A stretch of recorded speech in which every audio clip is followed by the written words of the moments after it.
Okay, now we're going to look at the chain rule. It's another rule, differentiation rule. It's for functions where you've got the chain rule is where you've got functions that are the form of f of g of x.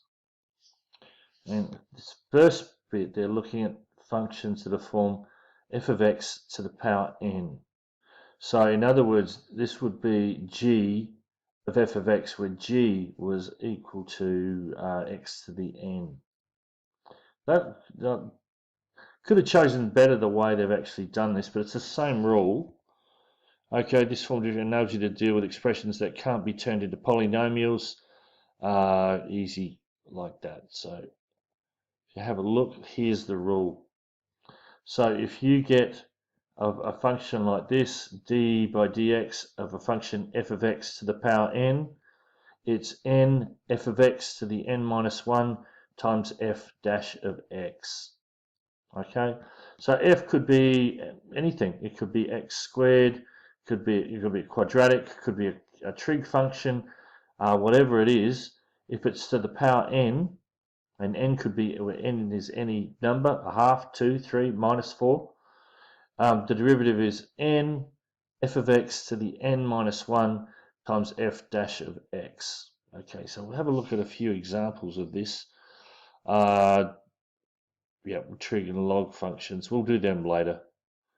Okay, we'll go on to the next section here. Here's an example. Differentiate this one here. So what we could have done before is expanded all this out. It would be it's just too difficult. But we're going to use the fact that we know how to differentiate y equals x to the 6th. And so if you look at this, this is like y equals f of g of x, where f of x is x to the 6th, and g of x equals 2x take 7. And we'll see how this now works. So here's the solution. We choose the method. Okay, they're just rambling on a bit. This is what we call the chain rule. If f of x equals 2x take 7 and n equals 6, differentiating 2x take 6 gives f of dash of x equals 2. So using the formula from the previous slide, we're going to end up that's what it is. So if we have a look, dy by dx of this was, so the 6 comes out the front. We knock off 1 from here, 6 goes to 5, and then we multiply the derivative of what's just sitting in here, which has just got 2.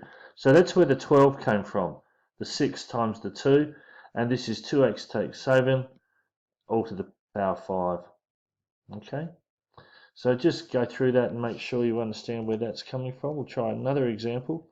So this one here, we've got y equals the square root of 4x take 5. So what we could see this is this is f of g of x, where f is the square root of x and g is 4x take 5.